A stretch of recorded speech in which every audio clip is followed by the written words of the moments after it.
Doctor బయటకు వచ్చి చనిపోయారని చెప్పడం అలాంటివి ఏమైనా చెప్పినా కూడా ఠాగూర్ సినిమా రెఫరెన్స్ గుర్తొస్తుంది. డాక్టర్లకు చేసిన బిగ్గెస్ట్ డిస్సర్వీస్ ఠాగూర్ సినిమా అని చెప్పారు. ప్రతిరోజు తీసుకెళ్లి ఈసీజీ చూపించి ఈ పేషెంట్ బతుకున్నాడని చెప్పాల్సిన కర్మ పట్టింది మాకు. వంశీ మెడికల్ లైఫ్ ఇప్పుడు చాలా లోన్లీ అయిపోయింది మాకు.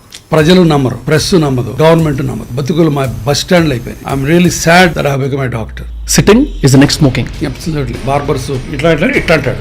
ఒక్కోసారి లోపల స్పైనల్ కార్డ్ ఇరిగిపోతుంది. Smoking, soda and coffee silent killer to the bone. Google open చేసి ఈ స్పెషలైజేషన్ లో బెస్ట్ డాక్టర్ ఎవరంటే రివ్యూస్ 1000 రూపాయలు కడితే 15 రివ్యూలు వస్తున్నాయి. ఈ డాక్టర్ల మధ్యలో మంచి డాక్టర్ పట్టుకోవడం ఎట్లా? అమ్మానానికి వచ్చిన అడిగా వంశీ, దానికి ఆన్సర్ నా దగ్గర లేదు. ఓల్డ్ సిటీలో చాక్ పీస్ పౌడర్ బిళ్ళలాగా చేసి అమ్ముతారు. ఇట్లా ఇది అంటాం కదా, అసలు ఇక్కడ ఏమవుతుంది? జోక్ చెప్తా ఉంటాను నేను. I care about your mattress, I don't care with whom you sleep అని. Don't take me wrong, but what if I ask you, Sunshine Hospitals లో ఎప్పుడు కూడా టార్గెట్స్ అనేవి లేవా హాస్పిటల్లో?